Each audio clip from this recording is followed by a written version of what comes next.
You know, container gardening continues to be an increasingly popular way for homeowners and those with limited space to have a few plants in their landscape.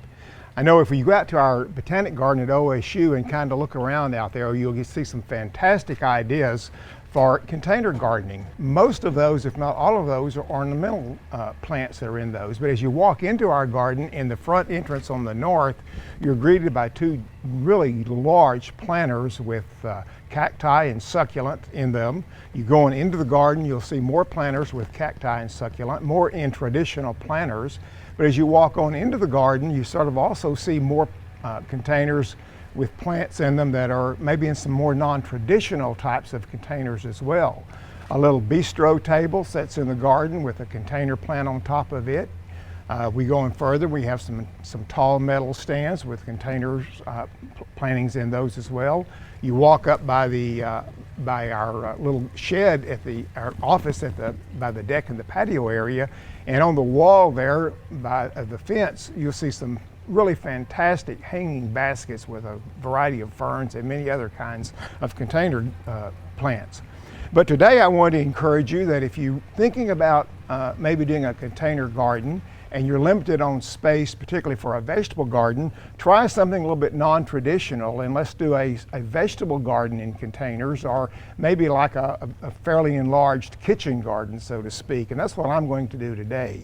Now, when we look at container plants and we use ornamentals, I think the rule of thumb usually is that you have a thriller, which is a big plant that catches your eye, a filler, something to fill in, and a spiller, something that goes over to the side. We're not really going to focus on that necessarily in our vegetable container garden, but we'll have some of the same concepts and some of the same rules in that as well.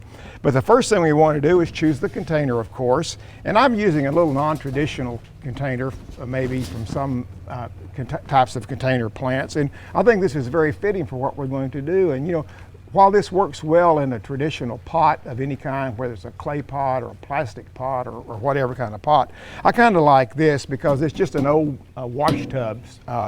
Be sure though, whatever kind of container you use, that we have a hole for drainage in the bottom. And I really want to make that as a very important point in this particular little exercise we're going to do. So I have a nice container with a hole in the bottom. I'm going to go ahead and fill that about halfway up right now with this potting soil. This potting soil here is a little heavy and mainly is just made up of ground pine bark, some peat moss, and some vermiculite. And it's kind of heavy, but yet it works pretty well. I'm just going to put it in the bottom of the container here. And then I'm going to go with a lighter mix on the top. This is a mix of also peat moss, pine bark, perlite, and also has some slow release fertilizer in it. So we're going to get a little bit of nutrient benefits from using that. Of course, any potting mix that you buy at your local nursery or garden center or your garden supply stores is fine to use. I do like those that have a little bit of slow release fertilizer in them though, because it just kind of gives us a little bit of extra boost as far as the nutrients needs of the plants are concerned. And then it's just a matter of deciding what plants we're going to put in there. And I'm going to put a variety of plants in there, using plants that are dwarf types of plants that primarily are designed for this particular type of container. Today I have a fairly new variety of tomato. It's called Red Robin, and the Red Robin is a cherry tomato. It will produce all season long. I'm going to put it right here. It's pretty close to the center.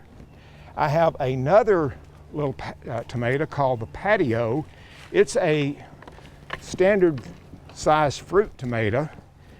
So we have both the little cherry tomato or the salad tomato as well as the slicer tomato in the Patio. And I'm going to start out with those in the center and then deciding what else I want to put in there. In keeping with the tradition of using some plants that can be used, you know, throughout the cooking or the utilization in the house, I've got 2 cucumber plants here. These are Bush Champion. I've started those from seed, and I'm going to plant one of those on either corner like this. Put my label there so I'll know what it is. Put another one on this corner.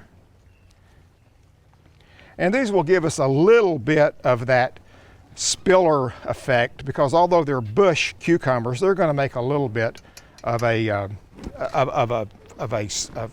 spilling or a trailing type. Now I'm going to fill in with herbs. I've got oregano.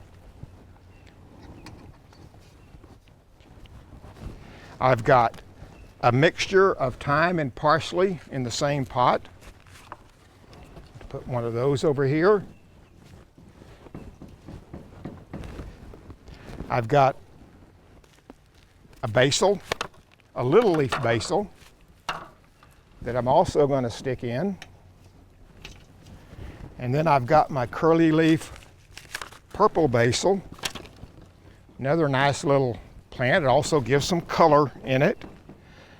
I've got 2 peppers that I want in there. Notice I'm really cramming these in, but still they're going to work well. I've got a jalapeno pepper I'm going to put in close to my tomato. I'm putting these in the center because they're going to get a little bit larger than the rest of the plants. And then I'm going to put in a sweet banana, another good addition to your culinary talents if that's what you want to use them for, but also a nice plant for the container. And then I've got my flat leaf parsley in with my thyme, but I really kind of like to have a curly leaf parsley as well. So I'm going to stick that one over here by the basil on this side. And then with just a little bit of space left, and I said it's going to be very crowded, but that's okay because that's going to be pretty well cared for since it's on your patio or just outside your kitchen window. I want to add a little bit of more color to it or something a little bit different, so I've picked up a couple of nasturtiums. Now the nasturtiums, of course, will not only give you some color, but they bloom, and this is a variegated leaf on the nasturtium, but also the good thing about it is the flower of the nasturtium is an edible flower. So certainly you could pick those off and use them in salads or as a garnish to your plate or however you'd like to do that. So we have a really nice little container garden here, primarily of vegetables. Our tomatoes, our peppers, our Bush Champion cucumber, our herbs, and then just the nasturtiums for color. Although the mix does have a little bit of slow release fertilizer in it, I want to be sure that I'm giving adequate fertilizer with a minimal amount of care, so I'm going to put a couple of tablespoons of a slow release fertilizer just scattered over the top of my container.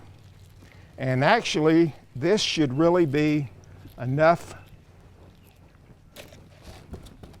nutrients for these plants, or enough fertilizer for these plants, or food for these plants for probably 2 or 3 months. So I'll water it in good.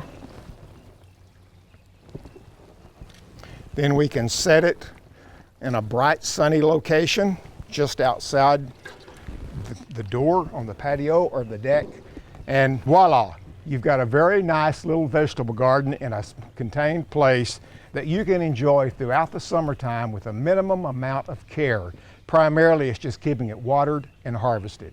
Hope you try this at home along with your other container plants. We hope you enjoyed this video. It's part of our Oklahoma Gardening YouTube channel. You can also find even more videos on our OK Gardening Classics YouTube channel. And join us on social media for great gardening tips, photos, and discussion.